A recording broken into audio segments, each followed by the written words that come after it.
Vince, right here, and time to talk about a game that I finished. And usually I don't really talk about retro games when it comes down to this old, or games, like that are just even though these are top tier classics in the system, I usually don't really talk about games that are this old at all. Like, it's always been stuff from PlayStation, Switch, and anything like on PC, but never on N64. But I know I had to talk about it because it is one of the first games on the N64 that I finished. And mind you, I don't own one, okay? All thanks to the magic of emulation, RetroArch.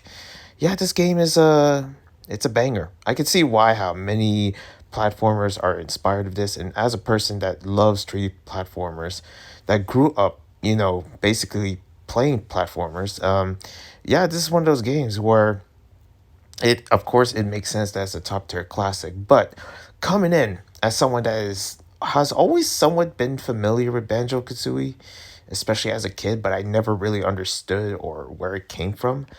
But I keep hearing especially like few years ago about like, oh man, Banjo Kazooie, oh, this is the game, this is everything.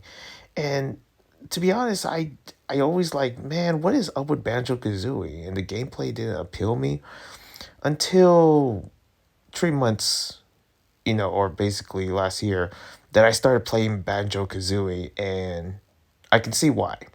This game is a collectathon, fun, very whimsical. I feel like when I get the freaking like 80s Chuck E. Cheese vibe from this game. Like, I'm talking about like going to a bookstore that's like 90 years old in the freaking middle of Louisiana or whatever, and just pretty much seeing all like the kids play area in the 1980s. Like, it does give me that vibe.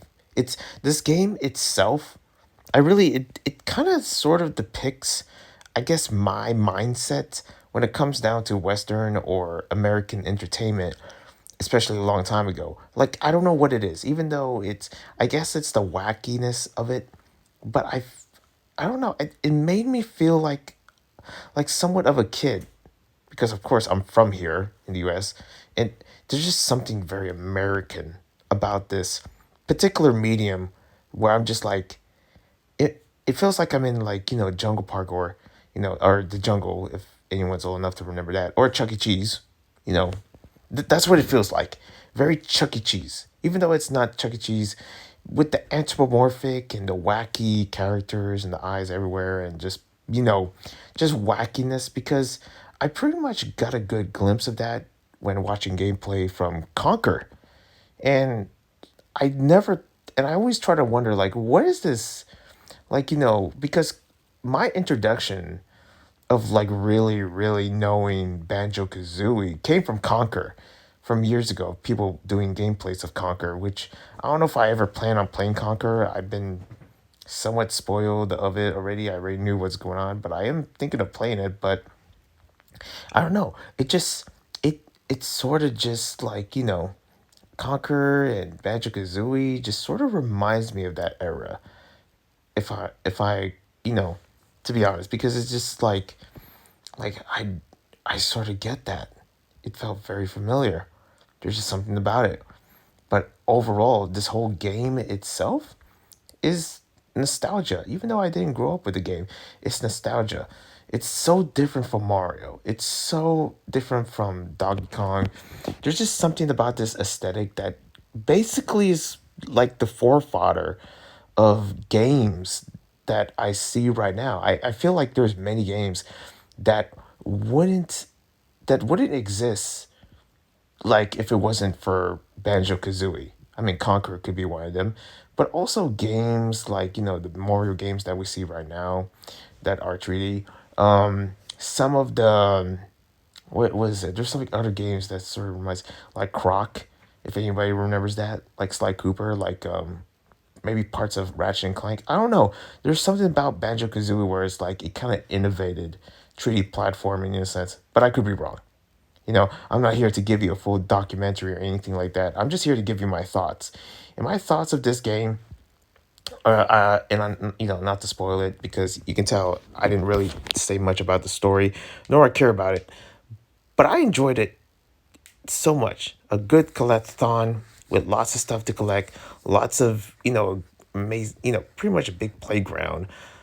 I never understood what those no like those what is those like those characters. I don't even know what they're called. They're like pointy nose and everything. The one that you see Banjo holding. I don't understand what those are for.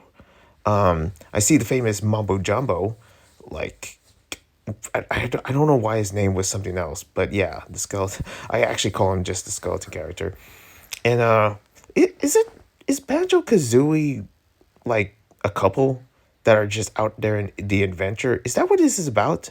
Like Banjo is the boyfriend and Kazooie is his girlfriend. Like I wonder if that's what it is. I don't know. Like what is the storyline of Banjo Kazooie? The birth of how they met. You know, that would be actually cool if actually someone like or Rare Media, Nintendo, or whoever actually it would like how did Banjo Kazooie came to be? That would be cool because I played so many games that are just like this. That's why I bring their own inspiration. Ukulele, I always ukulele was a game that I played a long time ago, and never thought it would be inspired by this. But if I gotta be honest, I'm not really doing justice of telling you how good this game is. Other people can tell you better. I'm just a person that has never been familiar because I never owned a N64. I always was curious about it, but I never really owned one. I grew up, playing PlayStation, I'm not that old, but for this game itself, yeah, I can see it. It's just a classic. It's nostalgia without being nostalgic to me, but just feeling nostalgia in that time period.